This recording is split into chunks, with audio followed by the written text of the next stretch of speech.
En un valiente editorial del diario El Periódico, se afirmó: la actual magistratura del Tribunal Supremo Electoral, elegida con mano cargada por el Congreso en 2014, ha venido siendo muy cuestionada desde la etapa de cancelación de partidos políticos, cuando, por incumplimiento de las reglas de financiamiento electoral, sancionó con severidad, incluso con la cancelación, a unos partidos políticos y a otros no, aunque sobre estos pesaban denuncias similares o mucho más graves. También se dijo: el proceso electoral se caracterizó por la discrecionalidad de la autoridad electoral en cuestión de inscripciones de candidaturas objetadas, revocación de inscripciones y reinscripciones, así como por el manejo arbitrario y desafortunado de la propaganda electoral y la información, la persecución selectiva de los infractores de la normativa de financiamiento electoral y gasto máximo de campaña, la impunidad absoluta en materia de clientelismo, compra de votos y acarreo de votantes, y la ausencia de criterio en cuestión del voto nulo, entre otros. El día de las elecciones no hubo fraude electoral.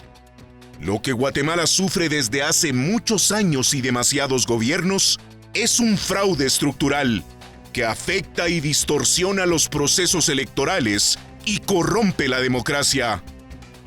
El 16 de junio pasado, el día de la elección, se contaron razonablemente bien los votos. Los errores, que los hubo, se deben corregir, y los delitos, que los hay, se deben perseguir, pero son marginales y principalmente a nivel de municipalidades y Congreso. Por ejemplo, en Quetzaltenango, Vamos y la UNE alegan un diputado por 17 votos, y en Quiché, UNE y Viva pelean un diputado por 65 votos. La otra fuente de conflictos es que muchos alcaldes ganaron con menos del 20% de los votos, pues competían más de 10 candidatos. El 80% de votantes restantes no se sienten representados.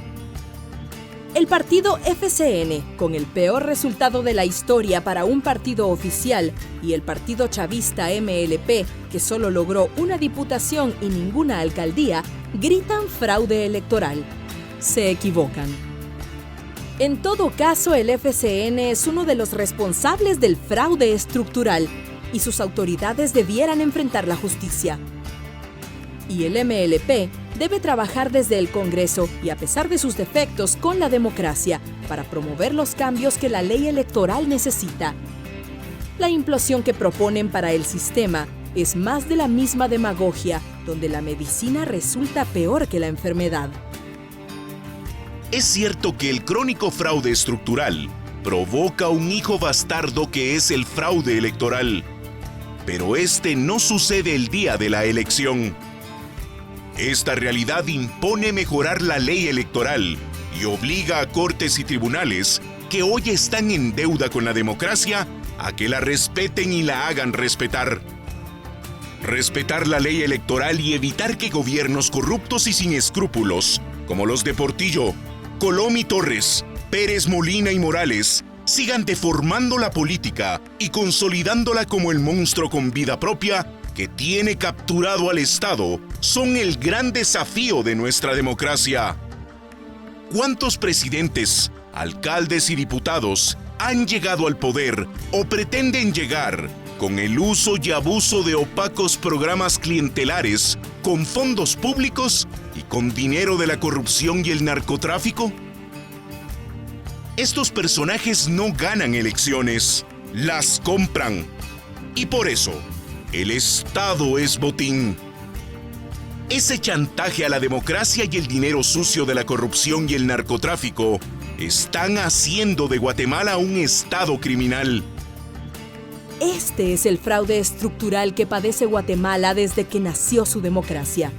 Y si cortes y tribunales siguen permitiendo que partidos políticos violen la ley con impunidad, Guatemala estará condenada al subdesarrollo político, que es el peor subdesarrollo de todos, y a la pobreza permanente.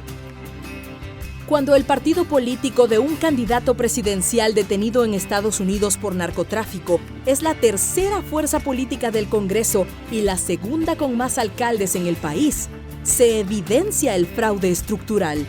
Y los guatemaltecos debemos cuestionarnos el país que estamos construyendo.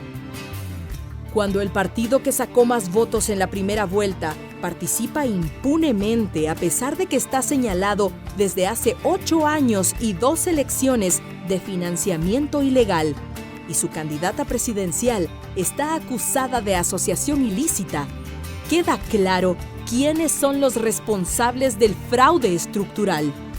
Y queda claro también por qué afirman que no hubo fraude electoral. La UNE es el partido más beneficiado con las irregularidades electorales y el cómplice más evidente de la impunidad imperante en nuestro país. Este es el flagelo, la burla y la aberración que sufre nuestro sistema. De poco sirve que el conteo de votos sea transparente si esos votos los obtienen partidos políticos que violan la ley con absoluta impunidad. La captura del Estado es el flagelo, la burla es al pueblo y la aberración es la democracia que hemos construido. El día de la elección no hubo fraude electoral, pero Guatemala es víctima desde hace muchos años de un fraude estructural. Los guatemaltecos podemos y debemos rescatar nuestra democracia. Ciudadano, tú tienes la palabra y el voto.